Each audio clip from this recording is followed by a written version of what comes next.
আজকে আমরা দেখব হেডার, ফুটার এবং পেজ নাম্বার। অর্থাৎ আমরা মেনু থেকে ইনসার্ট মেনুতে গেলে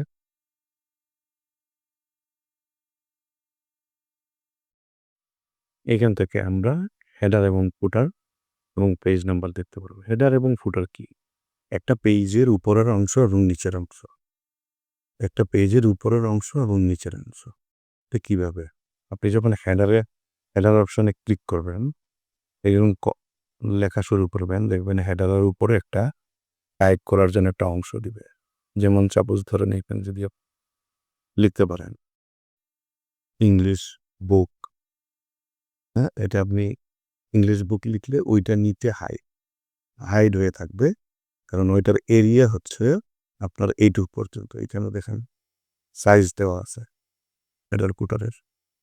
তো এই হেডার কুটারের সাইজটা হচ্ছে আপনি এখান থেকে চাইলে এই যে মার্জিনের সাইজটা এটা কমাই দিবেন। উপরে উঠে আসবে এটা। লেখাটা আরেকটু উপরে উঠে আসবে। এতে খারাপ লাগছে। পিন দিয়ে থাকলে ভালো। নিচেরটাও দিলাম ফুটারেরটা। তাহলে আপনি যখন এটাকে সাইজ করবেন তখন এটা কিন্তু উঠে আসবে। একটু উপরে উঠে আসবে। অর্থাৎ এই সাইজটাকে যদি হেডার ফ্রম টপ কত থাকবে? ৫ হচ্ছে খুব জেনারেল। ৫ সবসময় থাকে স্বাভাবিকভাবে। তো এই ক্ষেত্রে আপনি এটার নাম লিখে দিলেন এবং ফুটারের ক্ষেত্রে আপনি করবেন কি? ইনসার্টে যাবেন। ফুটারে যদি আপনি ক্লিক করেন, আপনি যেকোনো এটার নাম্বার দিতে পারেন, লেখা দিতে পারেন। নাম্বার যদি দেন, নাম্বার দিলেন ফুটারে। কিন্তু নাম্বার দেওয়ার চেয়ে সবচেয়ে ভালো হচ্ছে ফুটারে আপনি ইনসার্ট, ফুটারে যান, লেখা দেন। ফুটারে আপনি লেখা দিবেন, তারপরে আপনি পেজ নাম্বার ধরেন ইংলিশ বুক ধরেন ফার্স্ট এডিশন দেন। ফার্স্ট এডিশন যেটা লিখেন, সরি ফার্স্ট এডিশন।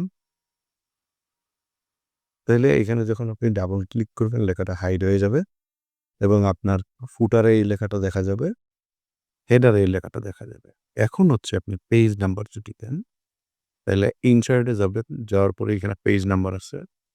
এখানে পেজ নাম্বারটা কোথায় দিবেন? টপে নাকি বটনে দিবেন? বটমে কোন স্টাইলে দিবেন? এখানে বিভিন্ন স্টাইল আছে। বিভিন্ন স্টাইল আছে। মার্জিনে দিবেন, পেজ মার্জিন দিবেন, কোন জায়গায় দিবেন?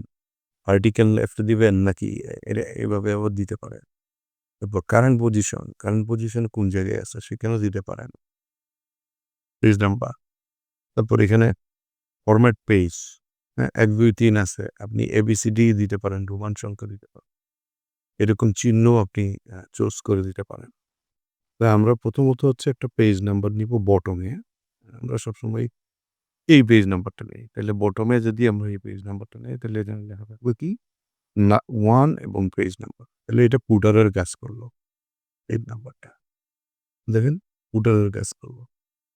ফুটার সরে গিয়ে পেজ নাম্বারটা বসে গেল। তাহলে আমরা এভাবে পেজ নাম্বার বসাইতে পারি, আবার ফুটারের জায়গায় ফুটারও আমরা ব্যবহার করতে পারি। তো হয়ে গেল আমাদের এই ক্লাসের অংশ। তাহলে ফুটার কিভাবে আমরা কাজ করব? এটা ইনসার্ট থেকে হেডার, ফুটার এবং পেজ নাম্বার এই জায়গাতে, অর্থাৎ ডিজাইন না, ইনসার্ট থেকে আপনি হেডার, ফুটার এবং পেজ নাম্বার আপনি এই যে হেডার, ফুটার নিচে লেখা আছে এইখান থেকে আপনি কাজ করতে পারবেন। ঠিক আছে? তো ধন্যবাদ। ভালো থাকবেন।